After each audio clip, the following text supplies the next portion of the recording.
Every time I hear about China these days, this is what I see, is this astrology chart. So I wanted to go through it with you, discuss it a little bit more in detail, because there are significant transits unfolding for China at this time. Now, I need to note that there are actually 4 different astrology charts for China, 4. And I'm just going to share with you 2 so that you can dissect them, sit with it, consider it, or just simply use it as an interesting astrological case study here of the current energies. So the first one we're going to look at is when the People's Republic of China was declared on October 1st, 1949 at 3 p.m. in Beijing. And let me start with some of the basics of the chart. So in the houses here is the country's energies, the country's chart, and then outside are the transiting planets and what they are activating in the country. So that's why you are seeing planets inside the wheel and outside the wheel. Let's start by looking at the big 3 for China, where we have the sun in Libra in the 8th house. You'll notice that that sun in Libra is working with Mercury retrograde in Libra conjunct Neptune at 14 degrees of Libra. And so here we have a focus on the country's identity to negotiate, reach agreements, partner, develop worthwhile connections or communications. But in the 8th house, there are power dynamics in play. In the 8th house, this is where there is more passion and power involved, where the energies desire to merge and perhaps appear one way with the Libra energies, which can be quite diplomatic and focused on negotiations that work for both parties. But the 8th house also holds, what serves us and how do we work with the power dynamics at hand. I also find this Neptune conjunct a retrograde Mercury quite interesting, since Neptune is what is hidden, what is not, let's say, fully communicated or disclosed. That Neptune influence certainly is more intuitive. It can also be more mystical, more manipulative, more hidden. You don't always know the full story.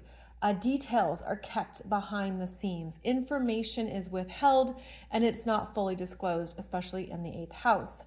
So the 8th house placement here of this particular chart is quite fascinating, where this is clearly a country that is about partnerships and working with others, but also understanding what's at play and how to maintain their own power in these dynamics. Now we go over to the rising and the moon sign, which are both in Aquarius. The moon conjunct the rising means that the moon is pushed out as part of the country's identity. The moon is the people. The moon is the collective energy, those who are not only Chinese, but those who identify with the country in some way, because this is the energy of self-identification, and the moon is personal. In Aquarius, we have the energy of the collective, groups, what we do together as a nation. And in Aquarius, that also it's about the collective energy. So consider the manufacturing industry, the factory workers, the collective energies of individuals who all contribute to a bigger picture as part of their national identity.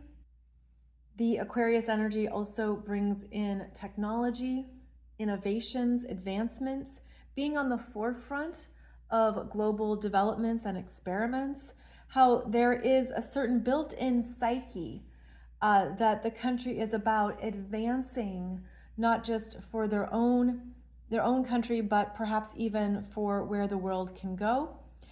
There is more involved here around communications, information, what is communicated and what is not.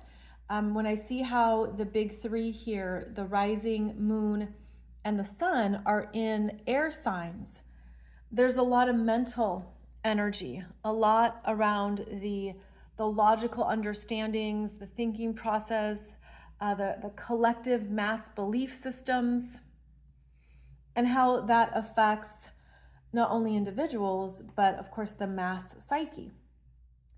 So as we look at this chart, please note that I know it can go in many directions. You know, if you wanted to, you could dissect this further around matters related to Tibet, around matters related to climate and pollution issues. You could look at it through many different lenses. So the next thing I want to focus on here is this powerful Mars-Pluto conjunction in Leo. Now, the Mars-Pluto conjunction brings about force and might. It brings about the need for power, especially power dynamics in Leo, which is the ruler, supremacy, royalty, and the need to exert one's control and power in seventh house matters of negotiations, agreements, diplomatic relationships. So there's a definite strength when we have the Mars-Pluto conjunction here, especially in Leo, which does not budge. So that's important to note because it does add more of the aggression into the energy of the country. But this is sextiling Neptune in Libra and this Mercury, which is peace, a desire for harmony. How can we solve this? How can we work this out? But we do want it our way, or we aren't going to give up without a fight. Certainly a lot of strength here and the ability to talk through issues and to keep showing up at the table, even if there are some hidden tactics or there isn't a full disclosure around what the intention might be. This also brings in pride, courage, determination. Now, I do want to also touch on this Jupiter at 22 degrees of Capricorn in the 12th house. The 12th house is what is not seen or viewed, but the Jupiter energy is where the energy naturally wants to expand. And so this is about a hierarchy, behind the scenes honoring of traditions, what's been done, what's been in place, why we do what we do, where we come from, and a sense of significance that comes from that as well. And that is meant to be honored and respected. There's a lot of respect here with Jupiter in Capricorn, including again that need to be respected for one's authority and abilities. Uranus is at 4 degrees of Cancer in the 5th house of children, play, creativity, risk-taking, and competition. This particular Uranus in Cancer is destabilizing, unconventional, shakes up the family unit, and asks people to be aware and understand the role of family, not only where one comes from, which is Cancer, but what is being decided in procreation, which is the 5th house. 5th house is the children you have. And then this energy is squaring that Sun in Libra, which is about consideration for others, harmony, being willing to understand the other side and being objective. So the square from this Uranus is destabilizing and unconventional in terms of what it triggers and brings up. And also it's meant to be different. It's meant to be doing its own thing. And so again, in Cancer, that is the maternal lineage, that is family dynamics, where one comes from. And I feel too like there is this built-in tension here around the role of family, how it affects one's lifestyle, resources, and even a sense of, well, what do I need to subscribe to in order to belong, in order to follow the current protocols, if you will. And I'm saying protocols as in these unspoken agreements that exist in a society. The other energy to highlight would be this Venus in Scorpio in the 9th house. And Venus is about economics, money that's made through international connections in other countries. The incoming energy that is used to heighten one's position, especially as Venus is conjunct the midheaven, and where a country, it's not only the reputation but how it's viewed. So we have this Venus in Scorpio conjunct the midheaven, highlighting international financial agreements, financial markets, bringing importance to the power that the Chinese economy holds, as well as currencies, what is made and what is spent. Scorpio is actually the energy of what one owes, whether those are loans, debts, energies that are shared, such as real estate that might be co-owned with a bank, for example, money that is made from manufacturing of goods. And this certainly adds to the economic picture that China is known for. And so on that note, now let's take a look at the transiting planets here, because this is the first one that comes to mind, with this transiting Pluto at 3 degrees of Aquarius conjunct the moon.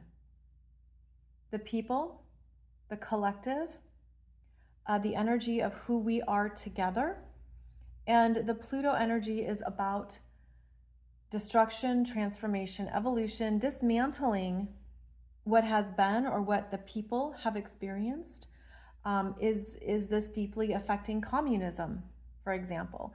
Is this deeply affecting global factory workers? Is there a revolution, a rebellion going on? Is it being accurately reported? Neptune conjunct retrograde Mercury. Is something happening under the surface within the mass psyche that is deeply shifting and changing what the country is known for? This also brings in the role of technology, innovation, and advancements in the Aquarian themes of next level technologies. And so I think about the humanoids and robotics that are being tested and experimented with, how China prides itself as being a world leader on these innovations and technologies, and how that is affecting the country as a whole, how it's viewed, as well as the workforce, which is also the moon in Aquarius here. And so there is a lot that's deeply changing in the country. And as Pluto moves through Aquarius in 2025, Pluto goes back to 1 degrees. There's going to be more shifts and changes deeply affecting China, the collective, the population, and how daily life is lived. And I do believe there is currently an economic recession that is happening in China. I'm recording this in early May 2025. But I did want to focus on some stabilizing forces that are happening through the other transiting planets. So Neptune at 1 degree of Aries is sextiling the ascendant and therefore trining the descendant.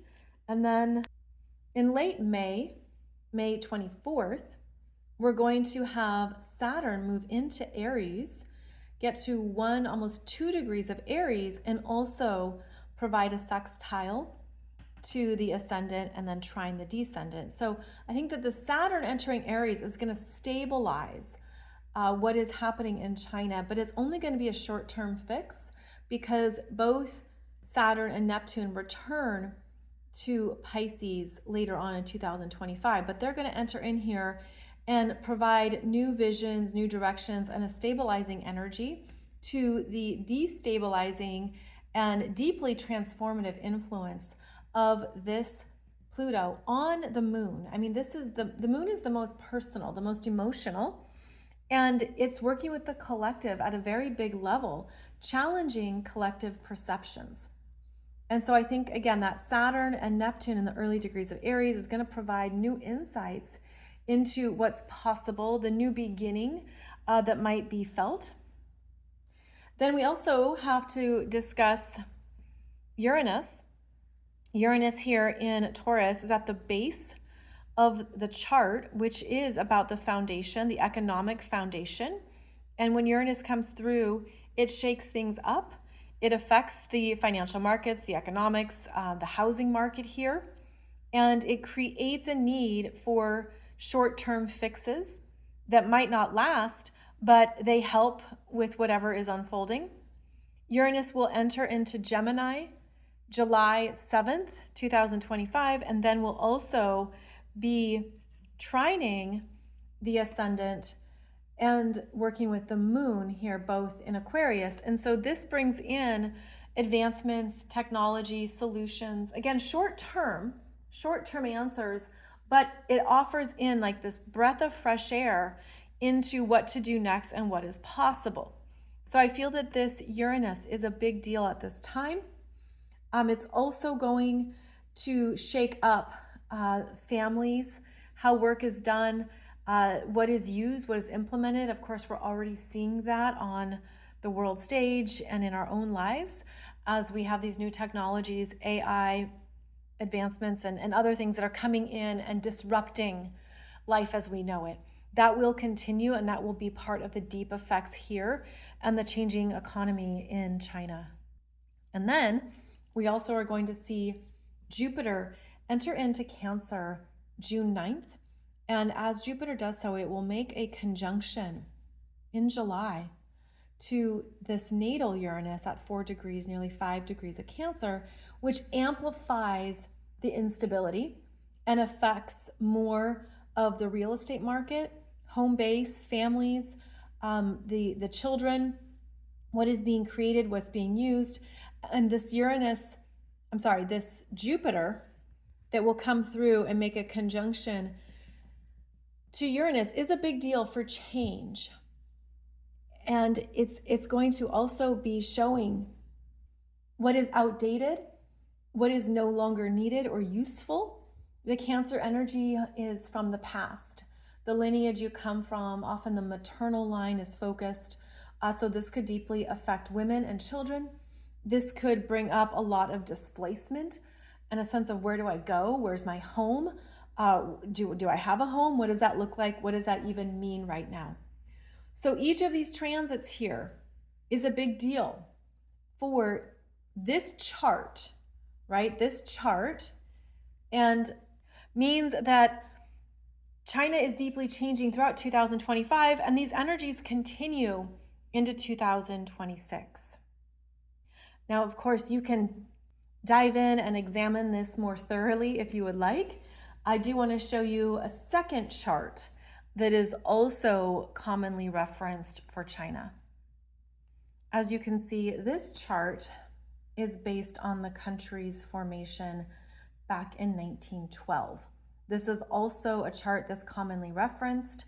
And when we're discussing the energies of countries, it's interesting because, again, there's so many charts that we could analyze and look at, but they tend to show us what's changing with the times, what's shifting and evolving in the country as we look at the individual charts. So the last one, again, was in 1949. Here we're going back to 1912. And this chart is quite different, but we can also highlight some similar themes. So this chart brings that sun to the commanding position of Capricorn conjunct the midheaven, being in charge, commanding of a bigger picture. This is the CEO, the world leader. This is certainly a very influential position for the sun in Capricorn conjunct the midheaven, and elevates the importance or self-importance of the country. Now, again, we're talking about it through a country lens, but you could apply it to a person as well. But in the country lens, it's how the country is viewed, as that's also what the midheaven highlights. Then we look at the moon. And here, the moon is in Taurus, conjunct Mars. This brings in more aggression, the moon conjunct Mars, more daily energy, fortitude, dedication. This energy in Taurus is about the economic picture, being economically motivated, financially motivated. There's also more of it tends to be a calmer energy, right, in Taurus, but not with this Mars. Not with this Mars that wants to go and take charge and move things ahead and will stay the course. So there is a persistence here that shows up, especially in the financial energies. And I find it interesting that in this chart, we also have Venus in Scorpio. Only this time, Venus is in the 8th house in Scorpio, opposing Mars and the moon. So this again highlights the importance of the financial energies in the country, both investments and debts, what is paid, what is made, the back and forth role that exists. This energy, it can be more aggressive with that Mars. It's stubborn aggression. And there's a need to be more self-interested, especially in the second house and the first house here, the first and second house. So this moon is also in the first house. It's not conjunct the ascendant in Aries, but it's still in the first house, meaning there is a deep identification by the people with the country.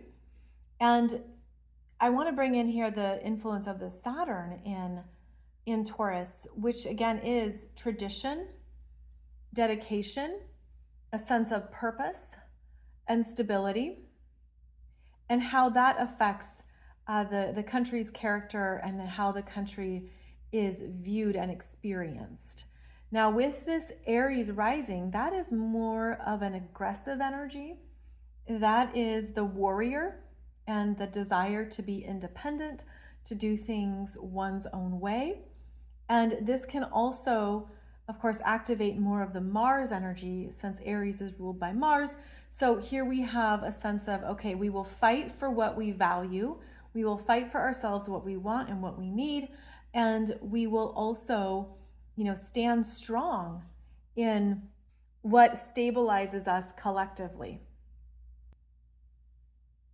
Now we can also look at Mercury in this chart is at 25 degrees of Sagittarius retrograde. So interesting that this chart also has a retrograde Mercury, although in Sagittarius in the 9th house, it's the big talker, doing a big deal, international relations, talking a big talk, and maybe not always clear on the details or specifics. But this particular Mercury is opposing Pluto at 27 degrees of Gemini. So here we have power dynamics built in to what is being communicated, standing up against other entities, other forces, other power players. And this particular Pluto in Gemini in the 3rd house is very intense on words, on what is being said and also what is not being said with Pluto in Gemini. The thoughts, perceptions, what is happening internally that is influencing what is being said and not said. So this is a big power dynamic here in communications, in international relations, and public relations as well. And again, you can do a deeper dive into this chart if you'd like. I just wanted to provide some information and give a basic understanding of the differences in these charts. But in addition to the similarities that we have focused on, we can also look at how this transiting Pluto in Aquarius is in the 11th house of this chart, which brings up some of the similar themes of the other chart, where Pluto is strong here and is bringing in new transformative energies into that 11th house collective. And so it highlights more of those themes of rebellion, revolution, technology, what is being communicated, what is being spoken and said to the masses, what is working and what is not working.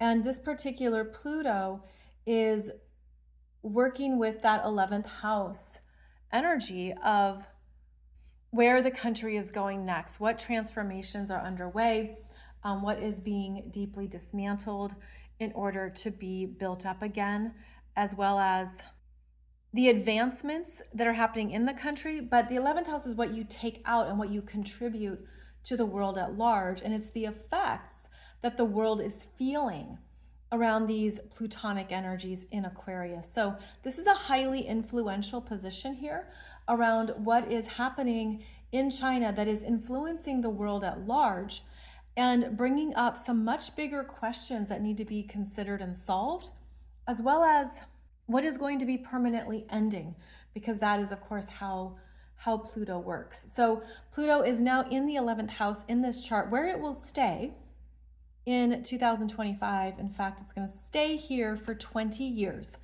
And so this also shows us that the country is moving through a significant transformation, and it will have reverberations around the globe. Switching back to the first chart here. So this is the chart that I look at and reference because it's the 1949 chart, the most recent, the most modern. And so this is the one that I think holds the most weight and shows how the country is evolving. So I wanted to share again some things for you to be aware of and to consider, that this is a country going through some very big, significant world changes that will affect billions of people. And it's going to continue, especially into 2026. So for whatever that's worth, whatever that helps you with, just know that there's almost like no going back to the previous version, agreements, or perceptions of the country, because this is a time of evolution and also looking at, what are the best choices, or what are the choices that are going to be made, the decisions that are going to be made that affect where China evolves and goes next. So thank you for joining me. Appreciate your time and energy. Feel free to write your comments below, as I'd love to hear your thoughts. Yes, there's always more to discuss in a chart. You could look at it in terms of agriculture, the financial energies more. You could look at the climate issues, population, et cetera. But I hope this just gives you some things to be aware of, because it's a big deal when we see these kinds of changes unfolding in an influential country.